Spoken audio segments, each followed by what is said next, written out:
What's up, guys? Toy Bro back again for another Marvel Legends review, and today we're going to be taking a look at the Netflix slash Daredevil wave, whatever you want to call it, Blade figure from Hasbro. And I'm not going to do packaging this time because, to be honest, it's all in the trash. And then I changed my setup. It's obviously white now, for at least for the time being. So I had some package shots on the blue background, and I just didn't want to use them. Figured it'd look weird switching from the black intro to the blue background for packaging to white for the figure. So it's a Marvel Legends box, you know what to expect. This guy was one that I was actually looking forward to, but when I got him in my hands, I'm like, he's kind of a letdown. He has his issues. One that is just almost inexcusable for any modern action figure. It just doesn't make any sense design-wise as to what they actually did to this guy and why.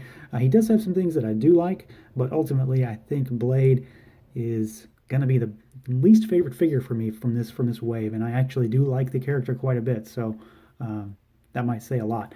Now, obviously, this is not Wesley Snipes Blade, which is what I would love to have. I would love to have a new incarnation of Wesley Snipes as Blade. That's kind of an iconic look for the character. This is a more recent look for Blade, and it's not bad, but it's just something different. So we are going to talk articulation first, because that's the big spot for me, and then that bleeds over into sculpt. So we've got a head on a hinged ball, which is pretty normal. Nothing really getting in the way there.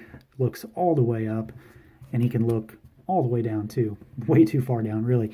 The shoulders can rotate all around, and they go about 90. This is one of those sculpts that has kind of the you can see right there, kind of the indentation for the shoulders, so you've got to kind of watch out how you move them. You can kind of wear the sculpt down quite a bit if you hit it in the wrong spot. See, it's already kind of flaked off a bit on my figure. We do have bicep swivel. We've got double jointed elbows, which is pretty normal here.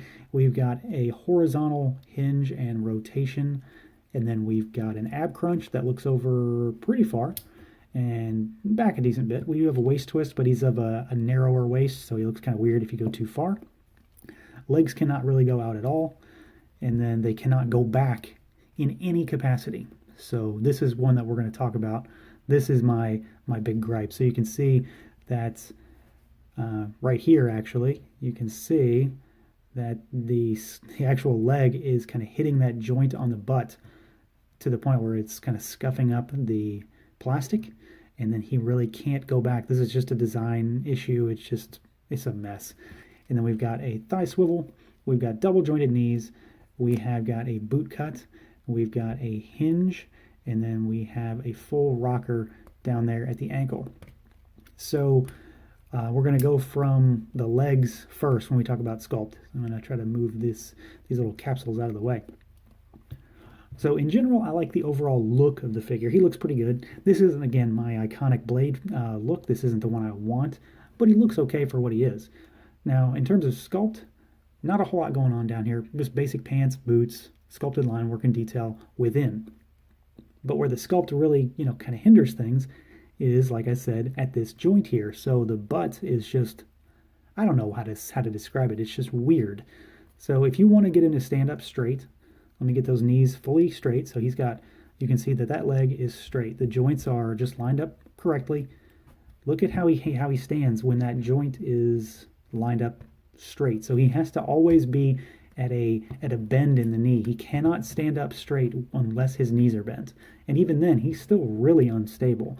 So, I've kind of had him in a position similar to like something like this, where he is putting more weight on one leg than another. And honestly, I kind of like this pose, so it's not a big deal. But in terms of just, quality control, there's a real problem here. I don't understand how anybody okayed this. Look at that. It doesn't go back at all, and that's all because of how the two pieces match up. So that's my huge big gripe there. That's just, I don't know, it just seems shoddy to me. We've got the kind of capsules on this free-floating band here. We have got his stakes and the sheath for his katana that are floating freely on the torso, and then we've got him in just kind of a tactical vest. And then of course we've got that head, which is again a newer style for Blade, and it's okay. Interesting hairline he's got going there, and then he's got those red shades with the mustache, so he looks okay. I mean, you can definitely tell that, yeah, this is Blade when you're looking at him.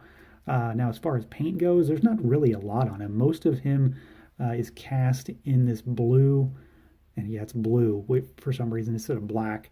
I don't know who thought blue is what the go-to color for Blade needed to be. It's a navy blue, but it's still, I mean, Blade, come on, he's a vampire hunter. Black. He's got silver painted and black for kind of the clasps and then the belt, and then obviously on the little strap here, and then on his bandolier that runs around him as well. There is obviously paint for the hair and then the red for his glasses. And then as far as accessories goes, he has got one weapon, which I think is kind of a miss. Doesn't Blade use guns in some capacity? I know he has to use a gun at some point, but one sword, maybe a dagger. Give him a dagger. This is kind of a standard Marvel Legends katana sword. There's some gold and black paint on it, but otherwise it's just your basic sword. And of course, it can go into his sheath, and he is articulated enough from the torso up to allow him to actually grasp the sword and kind of pull it from the sheath from his back, which is kind of nice if you want to do a pose like that. Now, in addition to the sword, we do have another accessory. We've got an extra head, and I don't care anything about this head. I think it's goofy looking. I don't like his bald head with the weird lightning bolt hairstyle that he has. I mean, he looks like a middle-aged man that's kind of having a midlife crisis, but is also a vampire hunter. I mean, it's sculpted well. It's in terms of that, it looks fine. It's pretty much the same head, just with a different hairstyle. I just think it's kind of goofy, and I will never be using it. Ultimately, this figure is just kind of lackluster, I guess is the best way to say it. He has some relatively boring accessories. I don't like the extra head, and the sword is just kind of there. I would have preferred if maybe, one of these stakes on his chest would be able to be removed. Give him something that looks like a vampire hunter accessory. That'd be kind of cool. And then he doesn't have the standard Blade look about him, so that's just kind of a bummer. It's not a negative because he has other looks, and I can appreciate the fact that they're doing a newer look.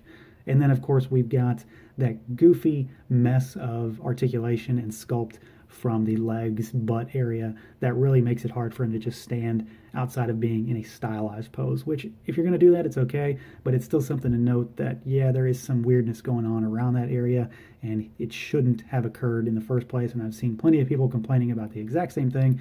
Take it for what it's worth, but he's just not that great. So that's going to do it for this look at the Marvel Legends Blade figure from Hasbro.